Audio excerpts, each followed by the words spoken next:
Hello అండి. అయితే మా రాముడు ఇగో మంచిగా చికెన్ పట్టుకొచ్చిండు.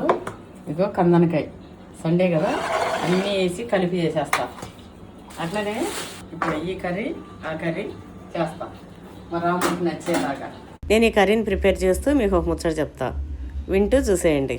అయితే నిన్న మన వీడియో చూసి చాలా మంది కాల్ చేశారు. అమ్మ మేము ఇంతంత కట్నం ఇచ్చి పెళ్లి చేసి ఇట్లా ఇచ్చినా కూడా వాళ్ళ అమ్మ మాటలని నా బిడ్డను కొడుతున్నారు అని చెప్పి. అంటే నిజంగా ఎంతమంది తల్లులు బాధపడుతున్నారు అండి. ఇంకా అట్లాంటి మూర్ఖులు ఉన్నారా అనేది నా ఆలోచన. అమ్మ మాటలని పెళ్ళాన్ని కొట్టడం ఏందండి? ఏ జమానాలో ఉన్నారు? పెళ్ళాన్ని తిరగబడితే, పెళ్ళాన్ని తిరిగి కొడితే ఎవరైనా సరే పదే పదే మొగుడు మగ అహంకారంతోనే పెళ్ళాన్ని కొడుతుంటే పెళ్ళాలు తిరగబడాలి. నేనేం తప్పు చేసినాను కొడుతున్నావు ఏంది అని చెప్పి. మరీ కొంపలు మునిగా తప్పులు చేసినా కూడా కొట్టే రైట్ లేదండి, వదిలేసేయాలి. ఆ కొంపలు మునిగే తప్పుల్నే చూపెట్టి వదిలేసేయాలి. భార్య అయినా సరే భర్త అయినా సరే, ఇద్దరులో ఎవరైనా సరే అట్లా తప్పు చేసినప్పుడు కొట్టుకోవడం చంపుకోవడం అనేదంతా అనవసరం.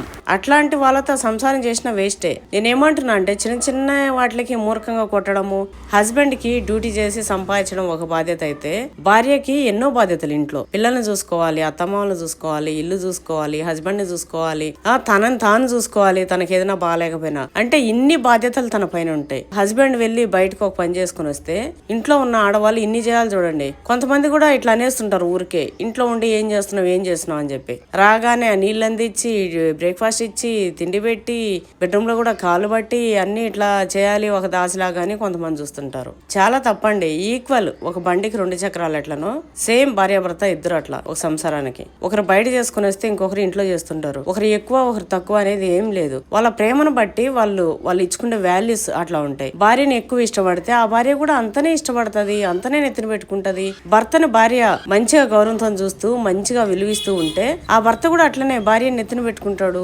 గుండెలో పెట్టుకుంటాడు, మంచిగా చూసుకుంటాడు.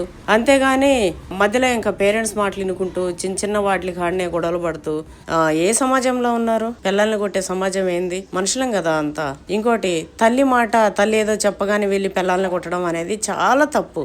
అసలు వాళ్ళని భర్తగా చెప్పొద్దు, అసలు మొగాడుగానే చెప్పొద్దు.